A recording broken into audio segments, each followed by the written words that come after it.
That's right, ladies and gentlemen. It is a ridiculous song for a ridiculous pay-per-view that we will be talking about on this episode of the Just Too Sweet Show. Episode number 48. 48. We're getting close to that big number 50, ladies and gentlemen. With me, as always, is my tag team partner, this guy right here, the 123 AZ. What's up, babe?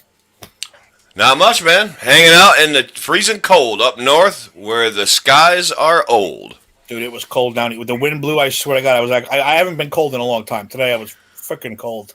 Dude, yesterday it was 45 degrees up here. We were like having a thaw, and everybody was like in t-shirts, and like everything was great. Because up here, when it gets to be in the 40s, it's like you down there, Bert, for the 80s. And all of a sudden, man, as the day went on, like the wind starts picking up, and then, dude, I literally drove home last night. It was 18 degrees, and it was a white out. The wind was blowing, the snow was coming, and I literally couldn't see like 2 feet in front of me. So it took me like 40 minutes to get home. But yeah, doing good, doing fine, ready to do this number 48. Awesome. 48. And making his triumphant return. He's back. Oh, he's not back in black, but he's back in red. That's good enough. And you, Bert, Mr. Bert, what's going on, buddy? How are you? How are you? Reporting live here from sunny South Florida, where it's a nice 90 degrees today. Oh, but, 90. Yeah. Oh, 90 degrees, Bert. 90 is too much for me. Too much for me. I don't like 90. I'm used to that down here. 70s. That's it. That's all I like. You go above that, I'm done. I don't want nothing to do with it. Tim and I had a bad weekend. We had a great weekend, but a bad one a couple of years ago up here for the festival. Remember how hot it was, dude? It was like over 100. Dude, that was atrociously awful. hot. That was awful. Bad news. All right, let me share this out real quick. Okay, good. Boss, what's up? How you doing, Chris? What's going on? Welcome back, guys. Bert, before we even get started, I'm going to tell you, I didn't know if you heard, because I know you've been gone a couple of shows. Episode 50 is approaching. We're going to try to do a little celebration of 50, Okay. We're going to open the forum to the fans, to our fellow pop culture people. We're going to invite anyone and everyone who wants to come on the show, and we'll be an open forum that can ask us questions. You want to come on? You want to come on? Come on. It's got to be wrestling related. Even if they get to tell a story about how they hate wrestling, that's fine. We're going to invite whoever you want to invite. Hey, we got RD. Hey, RD, speaking of that, bro? should we plug him a little bit? Because did you hear a rumor, Tim? Did you hear a rumor? I heard a rumor. RD, we heard a rumor that circulating in the pop culture world. In the midst of our tight knit community, we heard a rumor that there's going to be a nostalgia 90s to 2000s show coming to Pop Culture Pros. RD, would you know anything about that? Would you know anything about that? TBTs. We're putting you on the grill right now, bro. We want to know. We want to know it all. But yeah, boss, we're always Taboo Tuesday. We are Taboo Tuesday. Boss, do not make me get jiggy with it, because I will break the funk down. And you see, also, boss, I'm sure you're going to come on our episode number 50.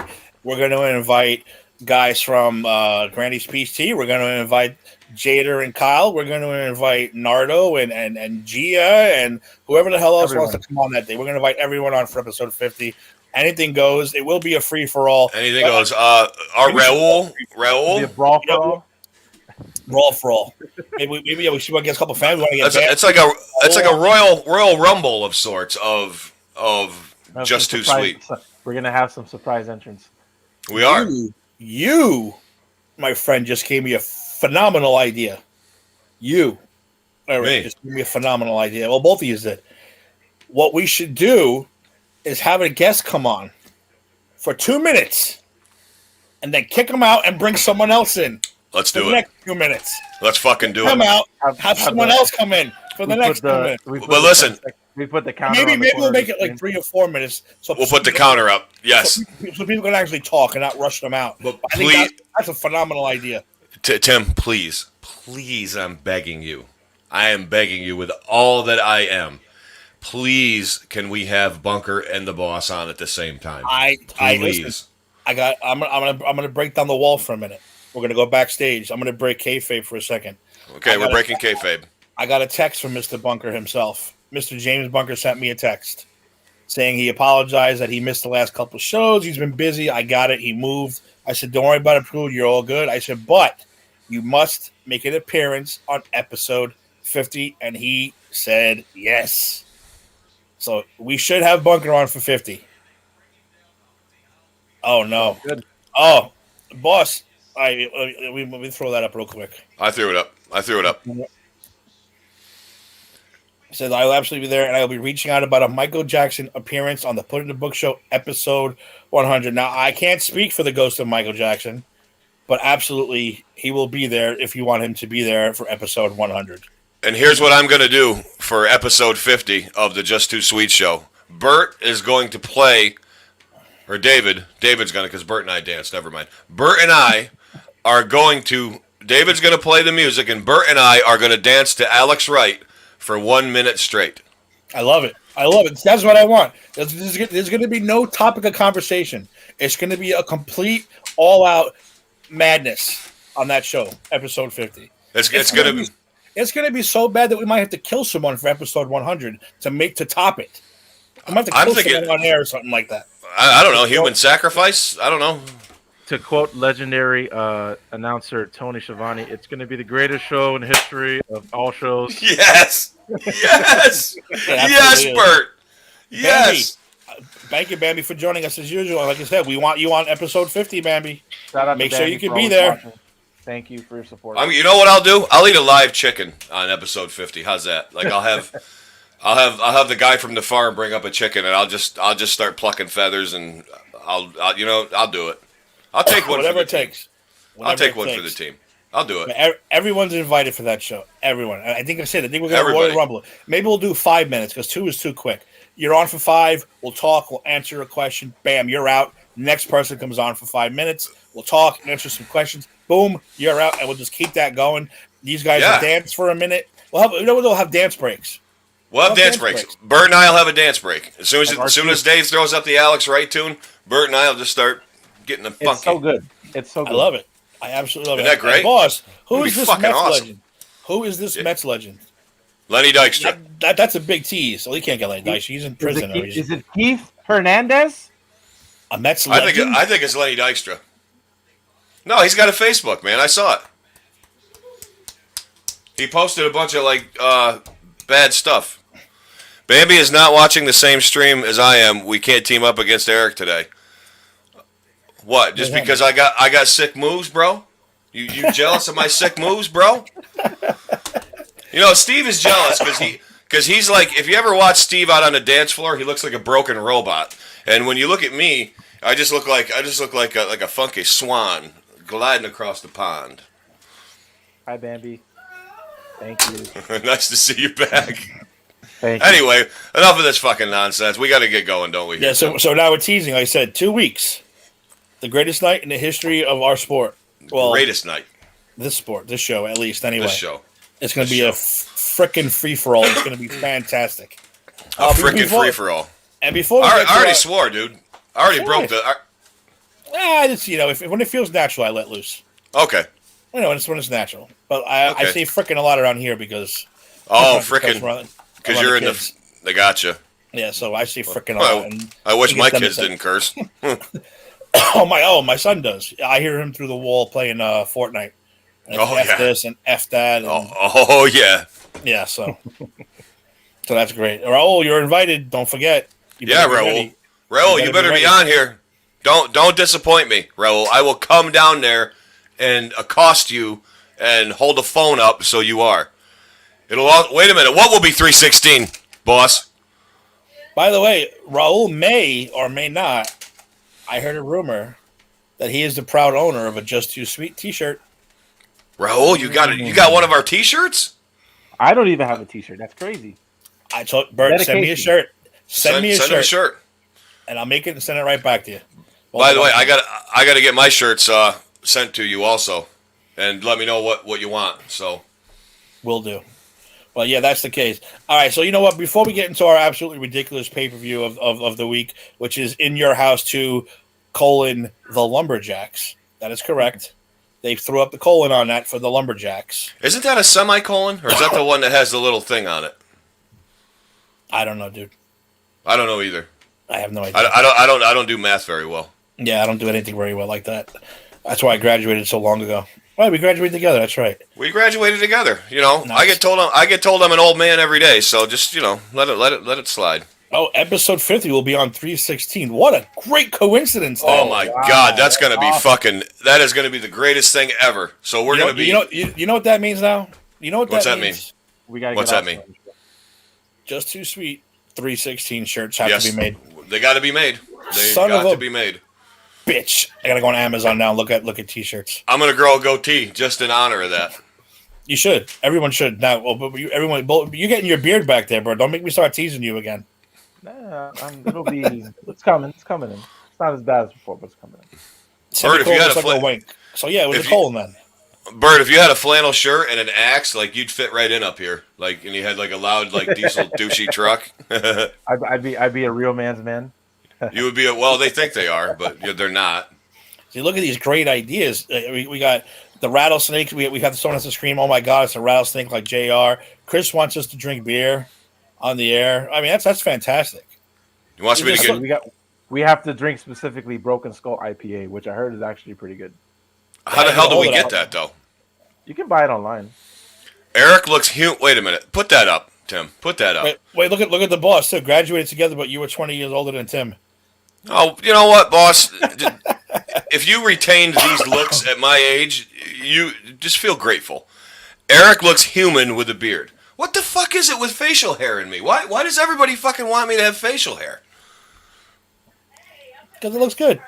I'm a smooth kind of dude. You're a smooth pimp.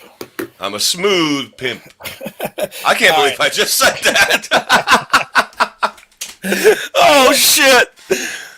Eric, real quick before we get into this pay-per-view, Hit me, bro. I know you're not into the new stuff too much, but we got to discuss the quick guys.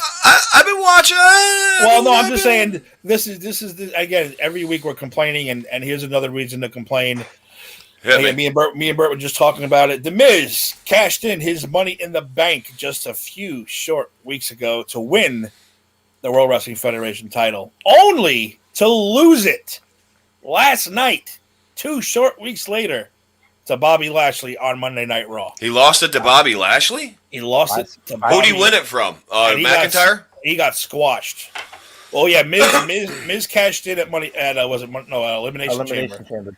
Okay. And won it. He didn't beat McIntyre. He pinned. He did pin McIntyre. Who did he pin? I forget it. He pinned McIntyre. Oh, he did pin McIntyre. Yeah.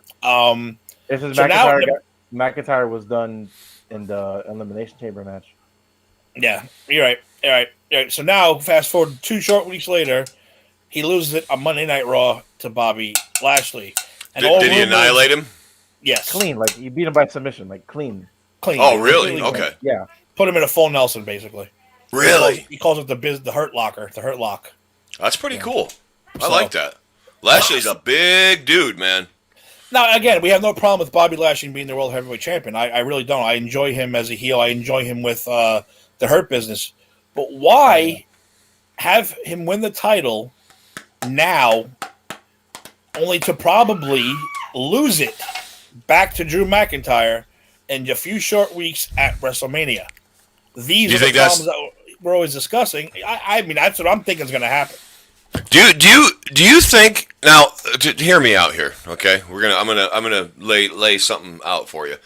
Do you remember back in the day when the title actually had a little more meaning, and like people actually held it for a long time, and the build-up was like, oh, Ric Flair is gonna fight Ricky Steamboat, is he gonna lose, or Hogan's gonna fight Earthquake, and blah blah blah. You know, I understand they held the title for you, but it gave the title meaning having that champion there and building up the huge feud. And they throw you a curve every now and then, have somebody beat whoever. It was cool. But like they swap titles, you know, like frickin' prostitutes swap perfume bottles, man. It's ridiculous. Well, the one major problem too is like when we've mentioned this before, heel champions are just holdover champions. Yeah. A heel is never meant to be champion for a long amount of time. No. No. No. No.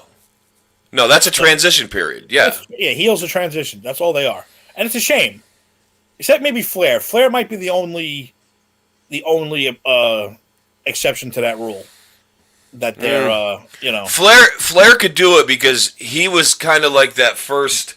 You love him, but you hate him because like no matter where he went, man, Ric Flair. He was the best worker. He was the most over, and it didn't matter where Ric Flair went in the South. You know, even in the North, but in the, he was the king of the South, the king of the NWA, king of the territories. Anywhere he went, from Minneapolis down to Florida, he was the man, and he wasn't kidding. He lived it, and he worked it, and like Flair, that was kind of Tim. What you said about the face heel thing, Flair almost did that opposite thing. Like you had the giant baby face coming, like Sting or Dusty Rhodes. You know, are they going to beat Flair? And at the last minute, Flair would do something spectacular to win the title back or to retain the title or whatever. So it was kind of cool how they did that. But you're right. No, usually it's the monster heel against the super over baby face, and it's kind of dumb to think like there's no heroes and villain. There has to be hero and villain, man. There has to be balance. Like this whole like oh, a villain is okay. It's okay. Are villains really a hero? And like, fuck no, they're not. Like, what fucking world do you live in? Well, Bert, where do you think their head's at right now? I said this is something that we're always complaining about. We can't figure out why they do the things they do now. What are you looking at with this scenario? And do you think it's going to be even Lashley, McIntyre? Or like I said, are we going to get a curve? Someone mentioned Brock Lesnar. Please, God, no. I mean, and plus we do have one more pay per view coming up before WrestleMania, which is Fastlane. Thank you, Raul. No. Will there be another swerve? So, what do you think? No, Brock. No, I think there's going to be no major stuff that happens at Fastlane. I think everything that's going to happen now, like whatever decision they made to have Lashley win the title, I think he should win it and have it to WrestleMania at least. Whether he goes against McIntyre or somebody else, we'll see. But how do you feel about him and McIntyre? That's a good match, right, Bert? Yeah, I mean they're both good guys. I mean Lashley, obviously he's not the best on the mic, but in ring he's good. He has a great presence to him, very strong. And it's about time. It's about time that they give him a shot. Because now look, I mean, I'm not the only one that's getting tired of not having an audience in the audience. Because all the stuff that's happened with like him and Roman Reigns and everything else. Like, I'm really curious to see how audiences would react to everything that's been going on. That's a good question, Bert. That's the thing. Maybe if they were back to live audiences, Lashley wouldn't have the title. Because I thought that Miz getting it a second shot, I felt like he should have had another opportunity years ago, especially with all the great heel work that he's been doing. Now does he have a real quick, Bert? Does he have a mouthpiece? Does someone talk for him, or does he talk a little bit? I haven't seen much, but mostly for Lashley, it's really MVP and Hurt Business. He's part of that stable, then. Yeah, I mean, look, to be honest, like the Hurt Business has been the best stable on Raw last year. That's a cool name too. The Hurt Business, started, and they're legit. Like you follow them on Instagram, but they're all about business. All those guys are super talented. And it's a change from the usual from them because they have the tag team titles, they have the WWE title. MVP is, as probably in a big of a position that he used to be, as he's ever been in WWE. Okay. But I mean, we'll see. We're getting to WrestleMania. Now I feel like this is creating a lot of buzz. Every time you have a title change, it brings buzz. And I think honestly for Drew, he's had 8, 9, 10 months of being the champion for the majority of the time, and he's defended it. He's been doing great. For me, like for him, he's already solidified himself in that top position. So whether he gets another chance or not, he's still going to have a chance down the line to challenge for it. Which is cool that he held it so long because, like what I was saying before, it kind of gives a little more meaning to the title. I think he did. He already lost it once though and got it back again. He did. When was that? He lost it to Randy Orton. Randy Orton, okay. BRB. Which again, you're doing the same thing now. Why do the same thing? Yeah, you know what I'm saying. He lost it to Orton, got it back. Now in this era, honestly, I don't think the titles don't weigh as much as they used to. I think it's more the person that wins the title. So for Drew, for him winning it was a big thing, and then having those defenses and having at least 6 7 8 months of cleanly defending it and winning and looking strong. So when he loses the title, it makes him look stronger after. But now it's more about the person that has the belt compared to the belt, because especially when you have two titles. Because now I feel like the Universal title that Roman's been doing a great job with has more importance than the WWE title, because Roman Reigns and his character change that he's been going through has been so jarring and interesting to watch that it makes the title more important, that he's the head of the table and all that. True. Tim, I got a quick question. What do you think? Bert just talked about Roman Reigns and the whole storyline and everything that's been going on with him, and Bert, you obviously think it's interesting, right? Yeah. Everything, and you think it's a better build for him, and it's doing better for him. Tim, do you feel that way, or do you feel like he could be doing a little better? Do you feel he's solid what he's doing right now? Let's put it this way. I bought his shirt.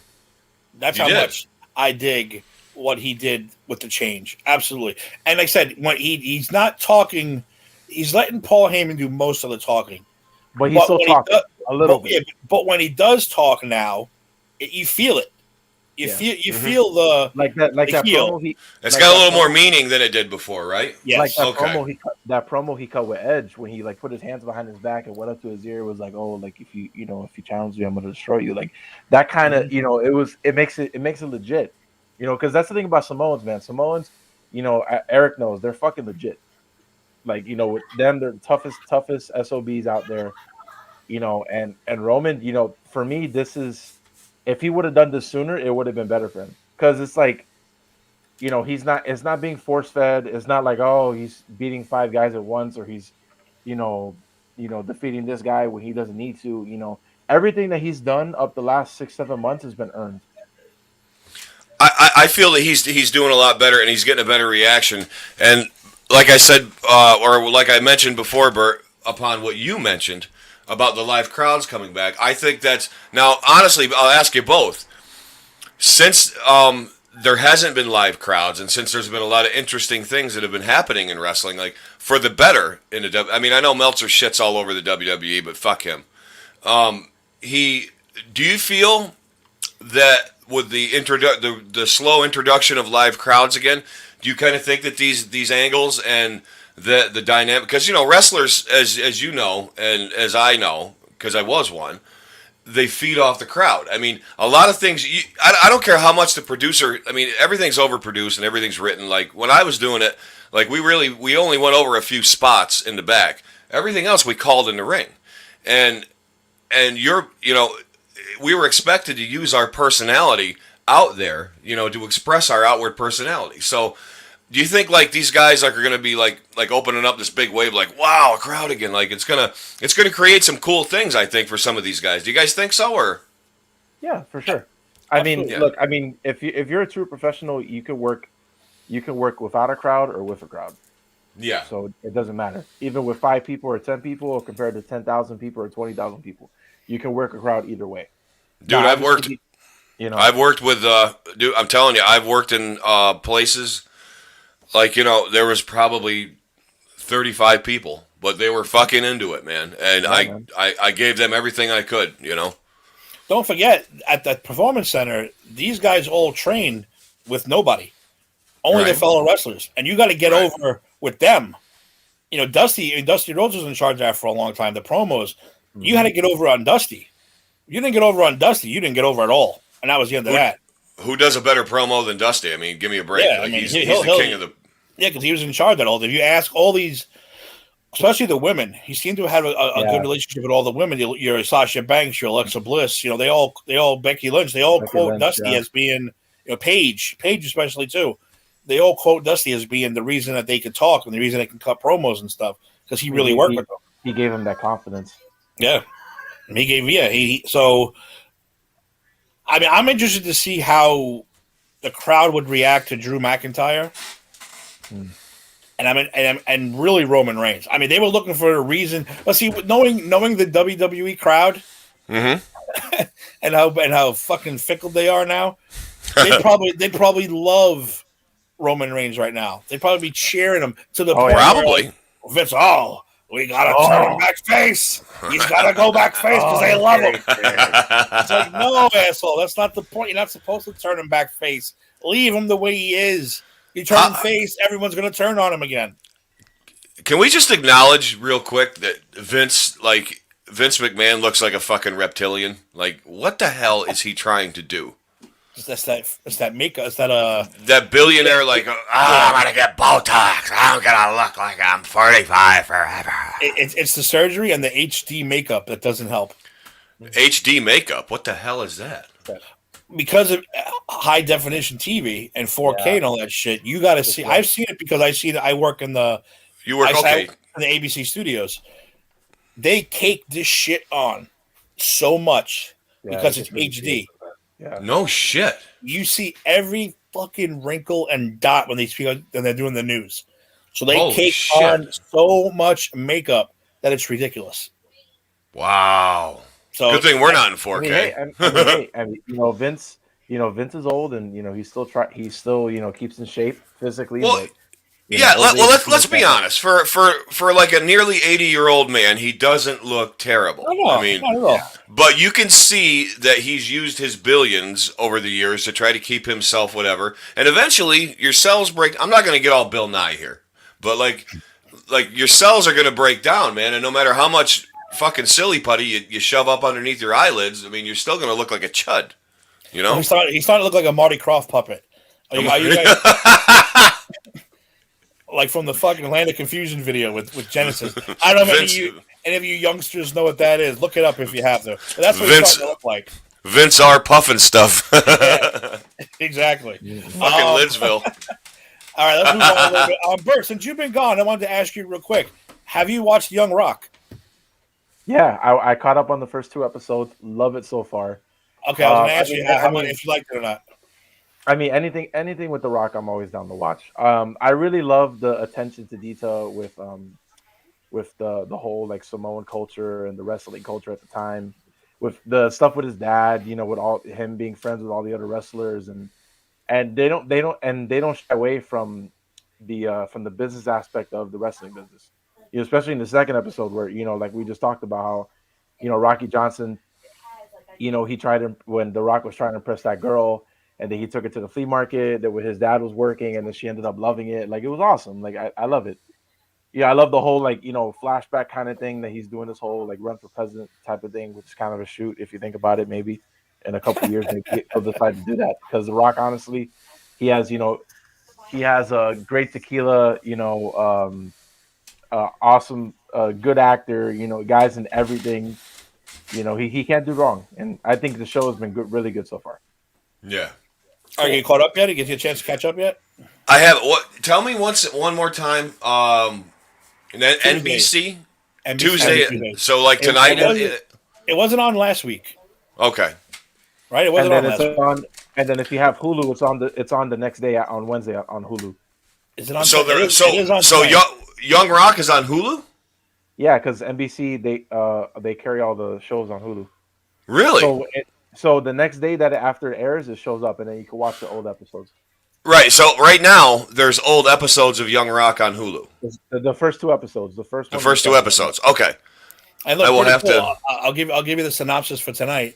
It says Hawaii, 1982. When wrestlers start dropping out of Leah's battle royal, she suspects a rival promoter may be to blame. As Rocky's wrestling career skyrockets, Ata takes a leap into the faith of pursuing a musical dream. So I would tell you, Eric, you're gonna love the wrestling part. I'm gonna have to pirate my brother's Hulu. I think. Yeah, you're gonna. Or somebody's Hulu. Do I have it? I have it. Is Hulu a funny word to say? Like, I'm gonna watch Hulu. It's a little weird. It's a little weird. What are you doing? Oh, I'm doing Hulu. I'm gonna say that like 100 times throughout this. Okay. I'm doing Hulu. Hulu. I'm doing Hulu. You guys it's gonna get weird. Like, it's gonna sound weird after a while after I say it so much. Hulu. Anyway, I'm sorry, Tim. Like Roads. Roads. How about roof? We were talking about that the other day. Everybody's like, somebody said roof, and I said, "You mean the roof?" That's because you're upstate. Correct. No, I don't say roof. Fuck that. Oh. I think I say roof. Any other subjects before we get on to our incredibly weird pay-per-view? Yes. No. You guys good? I'm good. I've already ruined this show, so go ahead. Why have you ruined it? You haven't ruined it. I'm just kidding. I think we're good. All right, so I started thinking how much fun we have ripping these pay-per-views apart, especially the bad ones. So I put it out there through our chat. Let's come up with a couple bad ones. Eric, this was your pick for a kind of bad pay-per-view. Tell me why you picked this one. Why you wanted to watch this one? Well, I remember when In Your House started because I, like you, for like a few years, I wasn't like not watching wrestling, but I wasn't like vigorously and intensely watching it. I would catch it here and there, like I'd catch Superstars. I would catch a little bit of Raw. I happened to see on the USA Network they had this promo for In Your House. I'm like, what the hell is In Your House? And I'm like, wow, so it's a new pay-per-view. And I read why they did In Your House was because they wanted to fill in. Remember, they only used to have the 4 pay-per-views, the 4 big ones. The big 4. The big 4. And they used to do these, they weren't once a month. They were like every few, just to fill in a little bit. Like they were a less expensive one. They were $14.95 as opposed to, and there were 2 hours instead of 3.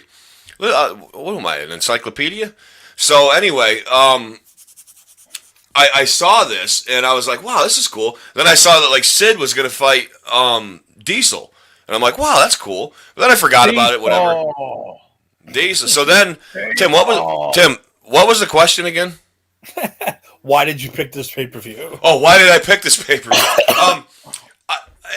For a minute, I thought it was that first one because it wasn't terrible, but like it wasn't great.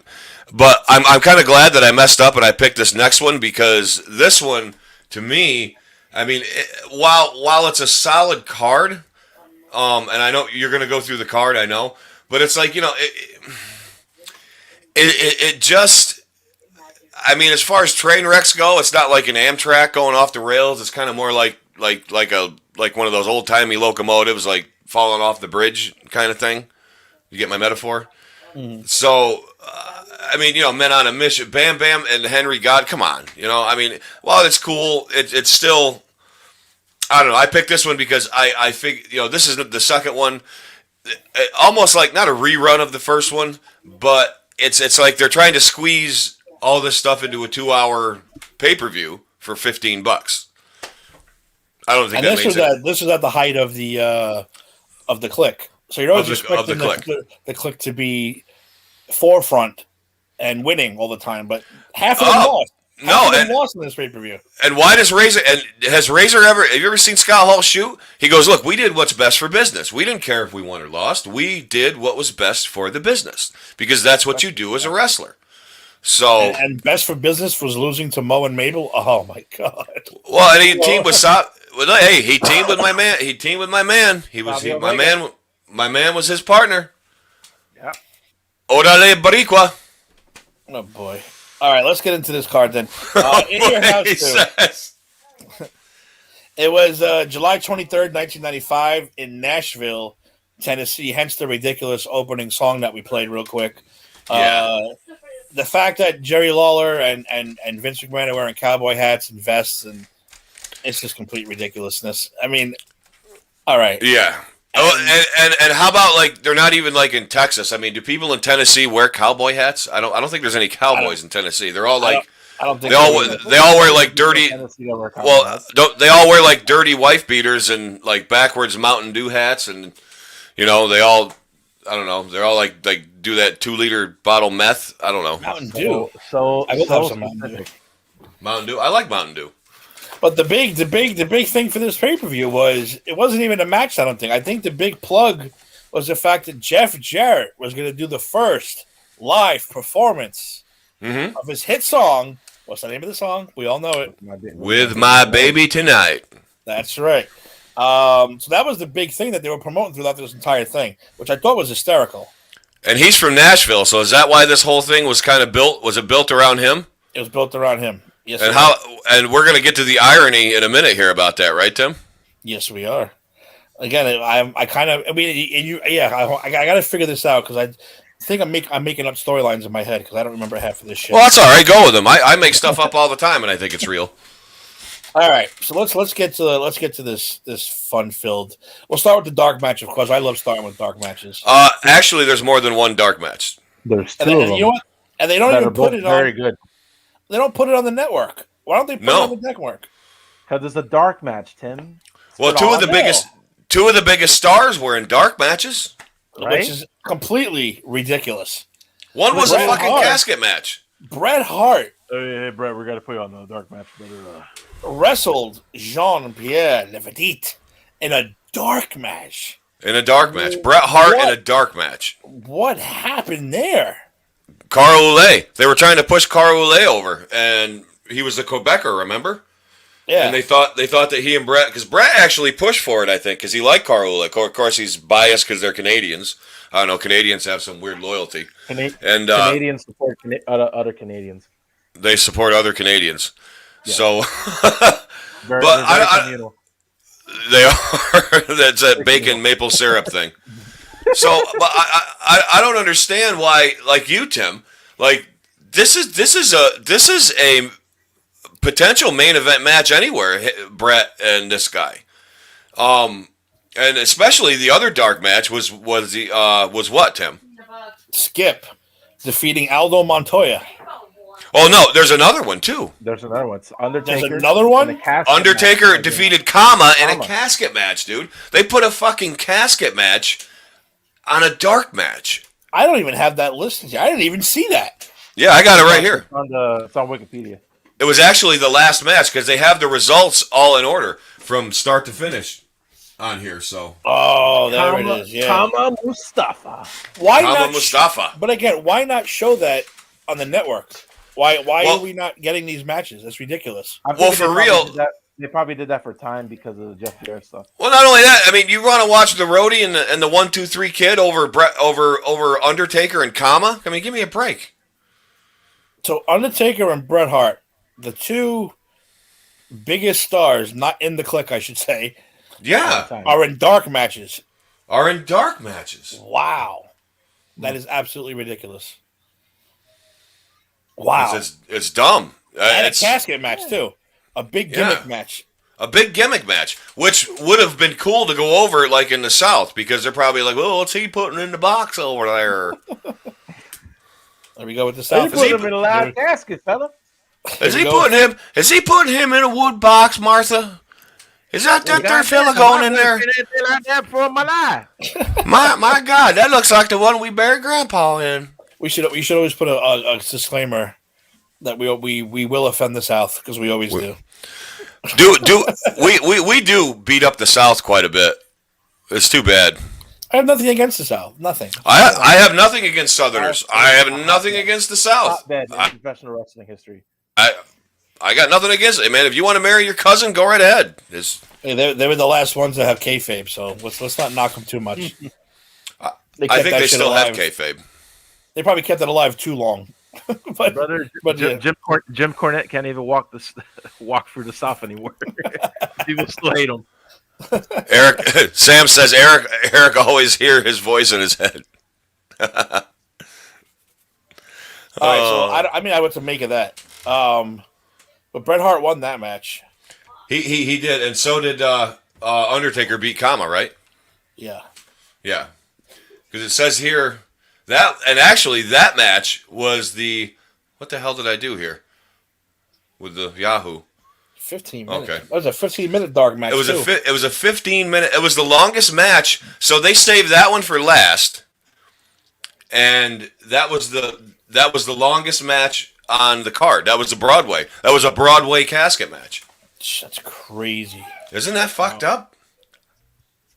I mean, if you went to the show, that's fucking sweet, because you get to see all that plus the show. Plus the show, yeah. Yeah. Wow. That's seriously speaking of that match, like you said, now, so instead of those matches, like you said, we got the Roadie against the 1, 2, 3 Kid, which technically wasn't a atrocious match at all. No, because they're two good workers. I mean, the 1-2-3 kid, X-Pac can work with anybody. He's like one of those guys that can work with a broomstick. So, and he lost. So I said it wasn't about the click. He did lose. The roadie did beat him. And as soon as the roadie was done, just like a good professional roadie does, he went right to the stage to make sure the microphones are working. He checked all the mics, checked the guitars. Good for that guy. He's dedicated to his job. That's right. He was a good roadie. And you know what? We'll talk about it right now before we get to that performance, Eric. Immediately after this match, or the next day, the Road Dogg, the roadie, and Jeff Jarrett both quit the WWF. What the hell is now? Again, I was talking to Bert about this, like I said before the show. I have it in my mind that after this sometime, they broke the news that it was actually Road Dogg singing for Jeff Jarrett, and it wasn't Jeff Jarrett. And that was the big controversy, and that's what led to a Road Dogg Jeff Jarrett feud. Did I imagine this? Did I imagine this? This actually happened? I remember that too. Did you imagine this led to the feud between them? Because if they left the next day, when the hell did this feud take place? I don't know if it actually did take place because, like I said, I know Jarrett went to USWA, which was with the last of the territorial last of the territories, because his dad owned it, Jerry. Well, So Jeff went down there because he was butthurt. I don't think the roadie wanted to leave, but I think he just did to maybe do a revamp. But it was a couple months later, maybe 5-6 months, he came back and they broke the big news that Jeff Jarrett didn't sing with My Baby Tonight, that it was actually Jesse James. And then they started doing He's the Real Double J. And then I don't know if Jarrett came back or not. Like I said, I think he went to WCW, then he came back to WWF, then he went back. He flip-flopped like 6 times. But we'll have to do research on that because I don't know for a fact. But he did come back, and he was the real Double J for a while. I'm not imagining that, right? You are not imagining that because that was their last ditch effort to get him over. Because remember, they were still kind of in the Federation years. The Attitude Era was slowly creeping in, and that's when he came back and he cut that shoot promo. Yeah, because Billy Gunn was with the Honky Tonk Man. He was Rockabilly, remember? Yeah. And then Rhodey came out. He goes, "It's your old pal, the Road Dogg," and he ended up smashing the guitar over Honky's head, and they became the New Age Outlaws. So which was a great promo. Yeah, it was a great promo. That was a great promo. He said, we're two guys who get stuck with these shitty gimmicks, with this shitty partners. Shitty this, shitty that, and he's they end up becoming the most over tag team of that era. Yeah, 100%. Which, by the way, when you get Billy Gunn, the cowboy name, and you start, Jesse James, cowboy name, and you call him the New Age. I think the New Age Outlaws is one of the greatest names ever. It is in professional wrestling. It really is. That's why I dug them, New Age Outlaws. That's a fantastic name. Yeah, and then they became who they were after that. I was trying to make sure I didn't imagine a whole storyline because I would think I have a problem then if I was imagining storylines in my head. No, dude, you're definitely on par. You're definitely good. And I said we're talking about this match next. The Men on a Mission, they defeated Razor Ramon and Eric Sman, Savio Vega. And let me just point out too that it's not just Men on a Mission. It's King Mabel. And Sir Mo. And Sir Mo, yeah, they're royalty now because he won King of the King of the Ring? Yeah, how in the fuck did he win the King of the Ring? I don't know, Bert. How did he win King of the Ring, Bert? Yeah, tell us. I don't even remember who he beat. But all I know from that time, I know from like Kevin Nash shoot interviews where like King Mabel did that spot where like he landed on Kevin Nash's sternum, and like Kevin was like, "Bro, like you almost killed me," because he's so big. Well, did you heard the whole thing? He said Mabel was hurting people, and he finally hurt a Samoan. He's like, you can't even hurt Samoans, but he actually ended up injuring a Samoan. And he goes, when you start really fucking someone when you hurt a Samoan, like bro. Yeah, when you fucking hurt a Samoan, he goes, whoa, we got to put the brakes on here. Yeah. And then hey, pal, listen, pal, you gotta take it easy, big man. Take it easy. That's great. You hurt a Samoan. Now you're in trouble. How in the hell? So this match was all right, but Mo, the men on a mission really were just tubs of shit. I mean, this was all Razor and Savio from start to end. And thank God they can work, man. Like, because Mabel is the drizzling shits in the ring. I mean, he can be because he's a giant. But he was just too big. He was way too big. I mean, what is he, like 7 feet tall, like 500 pounds? I mean, he's gigantic. Oh, Chris is asking a big question. He's asking a Mount Rushmore question. What's this? Who's your top 5 wrestlers? Chris, we've done many a show on this. We have. Yeah, I think we've done this a few times. We've done this a few times, actually. I mean, it all varies. Once or twice. Depends on the day. Depends on the day, really. But I'll just tell you, my number one will always be Macho Man Randy Savage. I'll give you that. And Bert, who's your number one? My number one is Ric Flair. Ric Flair, and you guys know who mine is. Bruce Beefcake. Bruce the Barca Beefcake. With all my heart. Hashtag the Zodiac. Hashtag Booty Man. Hashtag the Booty Man. Hashtag who else was he? The Disciple. The Disciple.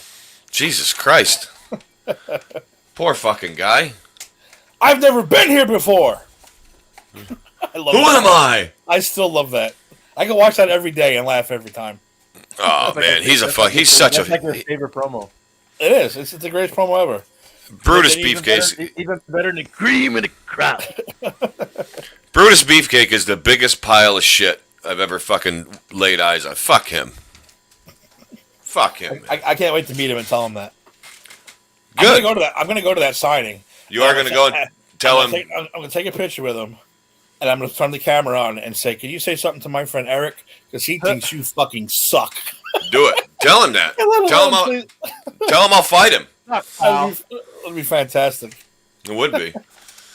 Chris, what about now? I will give you AJ Styles right now for me. Me too. Right. Same. AJ Styles. AJ Styles. AJ right Styles. Now, speaking of men on a mission, right? Did Mabel win because of like a suspension or something? You know how guys are supposed to win? Like Triple H was supposed to win the King of the Ring, and then he got shit on because he got punished for the curtain call. Did something happen that Mabel ends up winning the King of the Ring? I don't remember. Because why? Why is that dude? I don't think so. I don't think so. I think they legitimately wanted to push him as a monster heel. Yeah. Really? Yeah, I think so. You know how Vince is with big guys. He was just Mabel, and then they made him like King Mabel, like And they changed his King Mabel. Yeah, they changed They changed their music. It wasn't like upbeat. It wasn't like whoop. Yeah. There it is. It was kind of like Biggie, kind of like slow and groove. You know? Mike Santa Maria, what's up, buddy? How are you? He's got Macho Man Hulk, Rowdy Piper, Ultimate Warrior. That's a pretty solid. That's a pretty solid top 5 right there. Solid list, man. I won't argue. A pretty Sam's asking something too. Who's the top 5 worst? Oh, that's right. We've never done worst. We've never done the worst, Sam. We might have to save that one for a special. I think top 5 worst can be like 5 gimmicks that Brutus worked. You can just 5. Yeah, that's true. There's 4 of them. Stand by for that one. We'll do a list of our worst. I promise we will do a list of our worst. We've never done the worst before.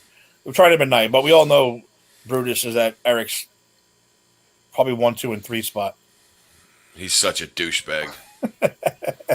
Oh man! You know what? I would have real quick. I would have a little bit of leeway with him if he didn't shit all over the Ultimate Warrior. Like he had no reason to do that. He had no motivation to do that. Everything he said wasn't true. So Beefcake, go fuck yourself. Go get on your little fucking boat and have another fucking parasailing accident, and hopefully this time, maybe the fucking fates will align, and I don't know, fuck him. Oh, Iron Mike Sharp, come on, he was fantastic. Iron Mike Sharp, he was great. He was great, I loved Iron Mike Sharp. He made me laugh every time he wrestled that dude. I like that guy. You always knew it was going to be fun when you saw him working with a guy. Of course. What was I going to say now? We're on Mabel, Men on a Mission. We're going on to the next one? No, I was about to say something else that I forgot already. Oh, you did? Okay. Let's move on. It's fine. Well, the next match isn't anything to speak about. Yeah, we'll go Bam Bam Bigelow versus Henry O. Godwin. 5-minute match. Perfect. Match. Perfect. How the hell can it be? They're fucking blown up. The what?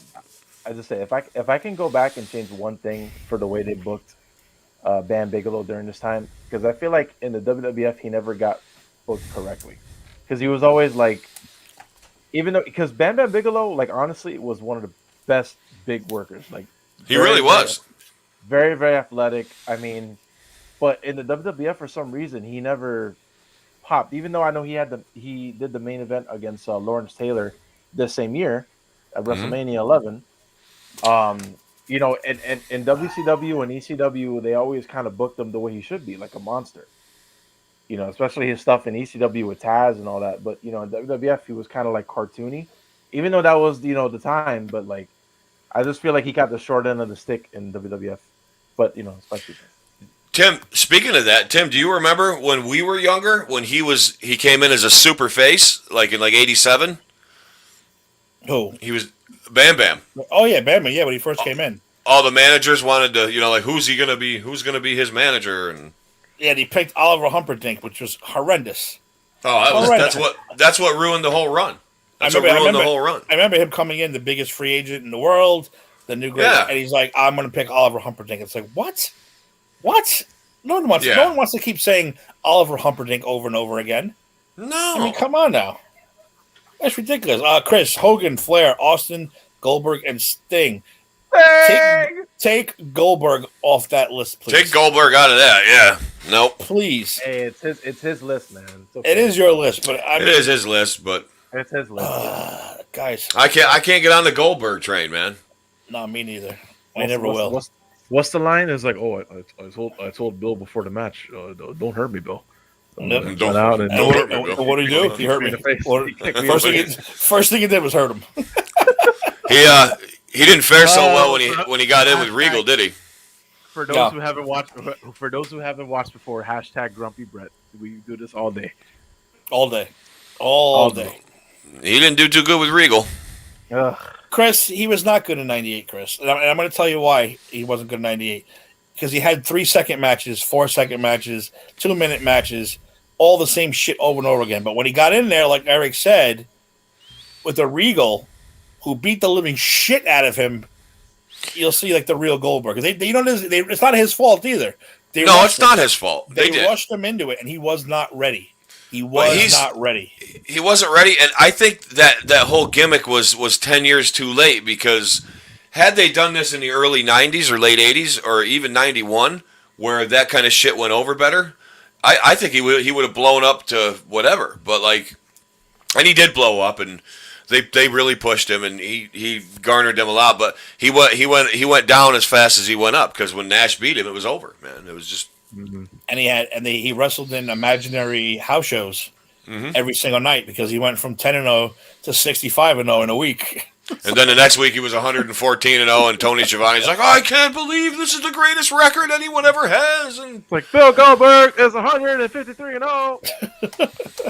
Out of nowhere. Out of nowhere. He's wrestling his kid, like his nephew, in like his living room, and that counted. That counted. At the playground, it counted. It's like, what the hell's going on here? There's a guy at the gas station who got the last Diet Coke, and he jackhammered him, and it's 148-0. Who's next? It probably wasn't even about wrestling. It was probably other stuff. Like I played my nephew in Uno, and I won. 150-0. You're 150-0 now. But give him props. Bill Goldberg has major balls for wanting to actually get tased, for real, legit. Like if you guys haven't seen this interview, that was pretty crazy. That he's like, he actually wanted to get tased in that match against Kevin Nash. No, but it wasn't his. Like I said, it wasn't his fault. They rushed him, and he was not ready. When he had to have an actual wrestling match, it was terrible. Yeah, it was just terrible. I mean, the longest match he ever did was like I think 10 minutes or 12 minutes. Was that Hogan when he won the title? How long was that match? I think it was against Jericho in WWE in like 2003 at Bad Blood. That was like the longest match he's ever had with someone, I think. Which, of course, means Jericho. Jericho could work with anyone. Look at Chris. I feel bad, but I loved him. Yeah, but Like, I'm I sorry, love Chris. him. We're not trying to knock the people you love, Chris. Not at all. But like you No, said, he wasn't ready at the time. They rushed no, him. He looked terrible. You and looking back on it, go watch every Nitro now with Bill Goldberg, and you'll see like, yeah, and oh my god, it's terrible. he got cocky too. He started getting demanding. He started getting cocky, and like I said, when you get in there with a guy like Regal who can legitimately hurt you, who knows how to, he's a shooter. He knows how to chain wrestle, and he knows how to fight. And when you get in there with a guy who's a legitimate tough guy, I don't care how big and muscular, whatever. I mean, Regal stretched him all over that ring and made him look like an idiot. And that just goes to show you that a basic wrestler like say me, who knows a little bit more about stuff like that, I would understand ways to counter that because I would know, okay, fuck, Regal's serious. He's gonna hurt me if I don't. You know what I mean? But Goldberg was just like, oh, why am I not getting over? Why am I, because he had no choice but to sell it because when he threw him in an ankle lock, it fucking hurt. There you go. Goldberg vs. Triple H at Unforgiven '03 was his longest match at 14:57. No shit. Thank you, boss. That's why he's the boss. That's why he's the boss. So anyway, we got through the Bam Bam match with Henry L. Godwin. And the next match, again, even Bert said it was the best match of the night, easily, by far. Shawn Michaels defeated Jeff Jarrett with the roadie in his corner for the IC title. Now there's the exception to the click rule, where they'll take the fall. Shawn barely ever did. Shawn was not going to get beat. What's up, Sam? He would either win. He would rarely lose. He would I lost my smile. I hurt my knee. I'm going to give up the title. I got beat up by 7 guys in Syracuse. Yeah. It's just like I'm not. It's crazy. There's a whole video on it.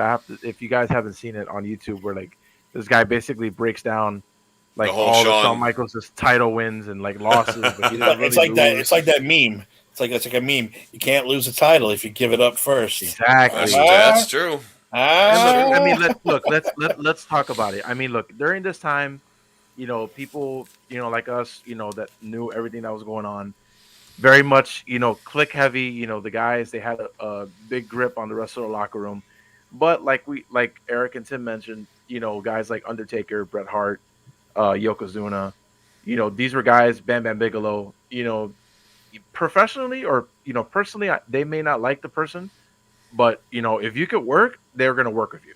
They that's the thing about Triple H, Shawn, and Kevin and Undertaker didn't like Shawn back in the day, but not really. But he knew how good he was. Exactly, yeah. And and also he was the best. He knew he was the best. So, and also too, I mean, he kind of gets a bad rap sometimes, but Jeff Jarrett, I would argue that his work around this time in 94, 95 was as good as Shawn's. I mean, in the ring, Jeff Jarrett is one of the best workers. Jarrett's a good worker. He's a good worker. Consistently around this time, nobody else on the card could have a match with Shawn like the way he did. I would agree with that. Yeah, I agree too. Like I said, that was the best match of the night, easily. This is off the rails pay-per-view that we're going through. Let's move on because it's almost 8 o'clock already. We've got another show coming on. Oh yeah, we got Granny. Yeah, so we're going to try to get it going. Owen Hart and Yokozuna. Poor Yokozuna. I feel bad every time I watch Yokozuna now because of the Icon special. Because he wasn't in shape, and now you really, really see it every time you watch it. Yeah. So it's Owen Hart and Yokozuna defeated the Allied Powers of Lex Luger and British Bulldog for the Allied Powers Team Championship. And this was more of a Yokozuna. I don't know. You think they're throwing him a bone here? Him and Owen. I mean, this is after he came back, right? Yeah. Partner for Owen. Yeah. And it's also, you got to understand though, Owen Hart and Yoko are two of the best workers around that time. I mean, Yoko. I'm not saying anything away from Yoko, but I'm just saying at this point is when he started getting too big. He did, but I'm saying for the fact that they're legitimately understood that they're legitimate wrestler stars. You know what I mean? Like Owen can go, Yoko can go, and they kind of, I don't know if this is when the Bulldog was all pilled up or whatever, but Lex, he as good as he was, he's not as good a worker as Owen or Yoko, even Yoko. You know what I mean? So, like, I don't think they're throwing him a bone. I think the better team went over in this one. Yeah, definitely. Yeah. I would agree with that immediately. Yeah. Bulldog and Luger. Bulldog and Luger. Fuck them. Oh, by the way, Luger's going to be in that doing an appearance over here. Is he? He's in a wheelchair. He's going to be in a wheelchair, rocking. He have his Bible, and you know. I'm gonna bring a picture. I'm gonna wear a T-shirt with Elizabeth's face on it. That's it. I'm gonna go there. You should. Fucking you really should. Say, how do you feel, Lex? How do you feel about this? How do you feel, murder? Can you sign my picture, murderer?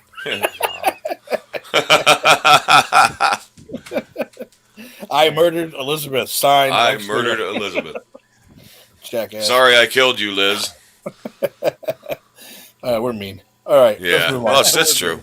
Let's move on to the main event. The main event. Main event. This is it. This is the main event. Only 10 minutes long. 10-minute main event. Big Daddy Cool Diesel, my man Kevin Nash. Oh, you got to defeated Psycho Sid. Psycho Sid with Ted DiBiase. A lumberjack match for the championship. And what a good host would I be if I did not mention who the lumberjacks were, because it is a who's who. Oh, yeah, I got it at the bottom, too. You're going to read it right off the bottom? Yeah, I got it right. I'll read it. You got Eli Blue, King Mabel, Sir Mo, Erwin R. Shyster, King Kong Bundy, Tatanka, Henry Godwin. Who the hell is Radford? Louis Spicoli. Louis fucking Spicoli? Holy. Yep. Oh, my God. I didn't know he was Radford. That's awesome. He was. Yeah. Skip, Tom Pritchard, Jimmy Del Rey, Jacob Blue, Jean-Pierre Lafitte, Mantar. Mantar was there? Did he wear the Mantar hat? I hope so. Triple H. Hunter Hearst Helmsley. Yeah, Bam Bam Bigelow, Razor Ramon, Savio Vega, 123 Kid, Man, Mountain, Rock. There's a name I thought I'd never say again. Ugh. Adam Bomb. You cannot say it anymore, too. From Who's this? Island, baby. Wait a minute, Tim. You got to do the back in the day. Who's this? Remember that guy that was when I spray painted it, and he's like, "Who's this Adam Bomb?" Who's this Adam Bomb? You remember that? I do. I remember that. Bob Holly, Duke the Dumpster, Fatu, Billy Gunn, Bart Gunn, Travis. Who's Travis? Travis Troy. They were Techno Team 2000, weren't they? Fuck. Eric Watts. Look it up. Oh, yeah. That's terrible. Oh, it was awful. And, of course, Shawn Michaels. Why wouldn't he be out there to help his buddy win the World Wrestling Federation Championship? So, yeah, this was kind of a disaster. And I said the fact that you had Bret Hart and Undertaker in dark matches shows that this was not booked correctly at all. No. Who booked this shit? Yeah. That might be where the sign came from. I bet it is. And now you know why the Click had such a legit problem with the writing back then. It was like, who booked this? Wasn't it when Jerry Jarrett was supposedly helping, or was this after that? I think this might have been after. I think it was after, yeah. I hope so. Well, Vince, because I beat the trial. Well, Vince, we could have, a lumber, a lumberjack. Man, like Mr. Mackey, Mr. Mackey from South Park. You never heard Jerry Jarrett talk? Oh yeah, I did. That's what I'm saying. But he sounds like Mr. Mackey. My son's a good worker. Yeah, you just want to end everything, like all life as you know it. After you hear him, he's like, I was there fiscal with the money. If you wanna work, you gotta know. Oh, okay. God. Yes, but MK at the end of it. MK. Okay. He can't even do that. He's just this. Oh, fuck. He's an idiot. All right, fellas. That sounds a good place to wrap this one up. Oh, wait, Bambi. Hi, guys. Sorry, I had the top off. Was driving home and lost service. Bambi, that is perfectly okay. That's okay. We know you're tied at number one with Raul for our number one fans. It's perfectly okay. But don't forget, 2 weeks, you're coming on the show. 2 weeks is episode 50. It's going to be a fucking free-for-all. And now we know it's 316. It makes it even more sweeter. That's right. So on 316, so what should I do? What should I do outrageous? Should I mean, Bert and I are going to dance. That's going to happen. Should I, I don't know, should I drink Clorox? I don't know. What should I do? I think you should grow your goatee like you said. Grow my goatee? And then shave your head. Grow my goatee and shave my head. Ooh. Dude, it'd be fantastic. I'm not sure how well that would go over with certain people. We'll see. We'll see what happens. Oh, that's right. Granny's went on to Wednesdays. That's right. Four Quarter show. Yeah, because they're covering Superman now. So they want to be able to cover Superman, which, by the way, was a fantastic show. In case you missed it, I'll throw out that free plug. Yeah. Superman and Lois was a good show. Very good. But yeah, Four Quarters is tonight then with Dave, who couldn't make it on our show. Dave. By the way, is that producer Dave, who's also the producer for the A to Z program that is correct. Didn't produce last night? He's all ready for his show at 8:30. But boss, am I correct in saying that producer Dave and David Waukee from Four Quarters are the same person? Just help me out a little bit. I'm a little behind. Chris wants you to wear your wrestling gear, Eric. I don't know where it is. My buddy Walt has my boots. I don't know where my trunks are. They're probably like in one of these boxes in that room over there. I don't know. I know. We'll figure it out. I think next week we'll do another ridiculous. We'll vote on it, and we'll come back in with another ridiculous pay-per-view. There were a couple that I had posted. I think was it Starrcade 94? I think 5. Where Hogan put himself against Brutus Beefcake in the main event, which is just crap. And the other one was the Great American Bash 2004, which another just ridiculous set of circumstances on that card. So maybe it'll be one of those. Maybe it'll be another one. We don't know. But we're going to continue our horrible pay-per-views because they're just more fun to talk about than regular pay-per-views. But we are on the road to WrestleMania. So we will be discussing WrestleManias also. If you have a WrestleMania you want us to break down, talk about, send us, man. Let us know. Hit us on this show. Hit us on the Just Too Sweet pages. Yeah. And people interact, write stuff on there. Even if it's you're picking on us, whatever. Interact with us. Let us know stuff. Ask us stuff. And feel free to bring stuff up.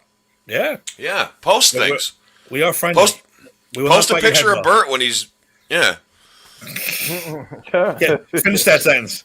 Finish that. Well, I was gonna say, post a picture of Bert when he's out gator hunting with Stu and Alex. I don't know. Oh, you better finish that one. Be careful. Look, Steve says he's never seen them in the same room at the same time, though. Producer Dave Walk. So we don't know. We don't know. We just know he's not here. That's all we know. Speaking of which, we're going to invite a line on for the 50th show too. We can invite a line on for the Royal Rumble of shows. We'll call it the Not So Royal Rumble. It's kind of not so royal. The Pop Culture Pros Not So Royal Rumble, and we'll just have every 5 minutes. Every 5 minutes, someone will come in. We'll have a quick conversation with them. Then we kick them out. Next person, kick them out. Next person. I think that would be fantastic. Flip flop. And then we'll have dance breaks. We'll have wrestling breaks. We'll have. You have to. We'll have Austin, Stone Cold Steve Austin salutes with the cans. Who's going to do that? Who would be willing to do that? I'll do that. Bert will do it. You'll do it. Bert will do Austin salute. I have the beer. I'll do it. Nice. Yeah. That's awesome. Nice. Yes, Bambi. It's going to be loads of fun. You better be on that list of people who come on the show. We'll even do it. We'll even go on later so everybody gets a chance to come on. So 7 o'clock. I'll we'll talk to the boys over at Four Quarters. Maybe we'll swap that day if we can, and we'll go on later to make it more fun. I think we should just go on and not care about what they're going to do. I'm all for that. Trying to be a team player. I know. All right. Any last comments, Eric, before we go about any of this stuff? No. Just looking forward to it. I had a great show. Great talk today. Looking forward to episode 50. Looking forward to having a little fun going off the rails. Make sure that you tune into the rest of the shows on Pop Culture Pros. We have a new show coming next week. And make sure you tune into the A to Z show Monday nights at 6:30-ish Eastern Standard Time. Always ish. With yours truly. Always ish. I always say ish. I say ish too because sometimes, depending on my guests, depending on what time I get home, depending on what ish kind happens. Ish happens. Ish happens. So yeah. Your first show back. Welcome back. Hi. What do you think? You fall right back into it. You're all good. Was it everything you thought it would be, Bert? It's just exactly the way I left it. I love it. Nice. Any more comments about this ridiculous pay-per-view or anything else we got going on? No, I actually thought In Your House 2 was pretty good. Not too bad. Wasn't bad. But yeah, just stay safe out there. Don't like they said, don't be afraid to comment on our pages. We're all very interactive. Whatever, good, bad, negative, whatever, we'll always open for opinions. So don't be afraid to absolutely hit us up. We're not afraid of you at all. Hit us up, yo. Yeah, so tonight, 4-quarter show. Tomorrow, put it in the books, and Granny's Peach Tea. Thursday and Friday, we have nothing going on yet. I'm sure Jada and Kyle go on one of those days. They usually go Thursday or Friday. And hopefully our pop tunes will keep going. Me and Keith's been having a little not personal problem, but he's been doing a lot of personal stuff in his life, so he's been getting that shit together. Nothing bad. Just Nothing bad. I'm not going to blow up his spot and tell you why, but yeah, he's been taking care of some home stuff, so we stopped doing the doors at the moment. But anybody's free to jump in until we're ready to continue pop tunes. And don't forget. What's that, buddy? No, they say Steve just wrote Thursday. Let's shoot the shit, boss. Let's do it. For shooting shit. Let's do it. Let's do it. A to Z, pop culture. Shoot the shit, or just want to do pop culture. I mean, I'll host it. I don't care. You guys will all shoot the shit. We'll all do it. And don't forget, coming up soon on the A to Z program is going to be the Eric Extravaganza, where we just take everything. We take the rule book and we throw it right out the fucking window. We're just gonna have. We're gonna melt the world. And can we promote what we were talking about? What might be coming up in a couple of weeks? Tim, throw that plug up. Do it. All right, because it's very exciting for me. I'll be making my return to the A to Z program, along with, that's right, we're going to say it, a third member. Because when we graduated from high school, me and Eric were class clowns, official yearbook voted class clowns. It's in print. But there was a third person. There was a third clown? There was a third clown. There was a three-way tie for clown. That third person will be making their debut, not only on A to Z, but on pop culture altogether. Wow. And we're going to have a 1994 year in review complete lunacy show that day. So tune in a couple weeks. Rails off them. 94 was a wild year. It was a wild year. And boss, I knew what you meant. I was just offering to do my professional hosting duties because, let's just face it, this face is the place. I was just offering to do it under the banter of the A to Z program. We can shoot the shit under pop culture. That's fine. I was just trying to be a team player and be a good little employee. Who's peeing? Nobody's peeing. Somebody's. I heard a sink. That was a sink. Yes, that was a sink. Nobody is peeing. My apartment isn't that small. Thought you had to wait. Look, I couldn't wait anymore. I'm just gonna go. I couldn't wait anymore. Just give me the bottle. I'm gonna go. I got a bucket under the table. I'm gonna go right now. I am like 86 years old, so I can't hold my water. So it could happen. Well, you're about 186 according to some people there. Yeah, everybody thinks I'm an immortal vampire. I don't know. It's whatever. Roll with it. Thank you, Steve. I have the face for radio. Oh, that's the best joke I've ever heard. Wow. All right, so we throw all those shows up there. Pop Tunes can come back. By the way, anybody can jump into Pop Tunes right now. You don't have to wait for me and Keith to finish. Jump in there with any band you want, any subject you want musically. Go get that done. Boss, are we doing the top 10 list that we made? Are we doing that this week? That might be the shooting the shit, no? We made a list a couple weeks ago on Pop Culture Pros. I think if we shoot the shit, we should just shoot the shit. I think that should be. I don't think we should have a set, whatever. I think we should just shoot the shit. Well, we still got to do the show for the list, the top 10. Right, but Nardo and all them want to do that with you. So like that's got to be special. Oh yeah, let's shout out Nardo, by the way. Yeah. Nardo, COVID victim. We hope you feel better. We hope you're getting better. It really sucks balls. I hope you get better soon. And we'll be ready. Much love, Nardo. Much love. Much love. All right, guys. It's been a good show. Good time. Next week, 49. 2 weeks 49. from now. 316, episode 50. Complete lunacy. We're going to have clowns. We're going to have Mr. Sacco. We're going to have guys drinking beer. We're going to have guys dancing to Alex Wright. I might wear makeup. I don't know. It's going to be crazy. I may have facial hair. I might let my son smash the guitar over my head. We don't know what's going to happen. Wow. We don't know. but it's going to be that's dedication right there. It's going to be anything. It's going to be so bad that you're going to want to wait till episode 100, because then what the hell are we going to do to top episode 50? Huh? Mike, your comments completely blank, and I love it. Your comments, and yeah, that's what I explained, Steve. We'll wait for you. That's your guys' thing. So I'm all for shooting the shit. Let's do it. Yeah, that's good. No, we'll wait for Nardo. Definitely wait for Nardo. Yeah. She was pumped up to do it. So yeah, that's cool. All right, ladies and gentlemen, thank you very much for joining us. PopCulturePros.com everywhere. Facebook, YouTube, especially YouTube. Make sure you join us there. YouTube. Instagram, Twitter, and like you like to say, your sister's ass. So yeah. You may not like us, but you better learn to love us. We're the best thing going today, people.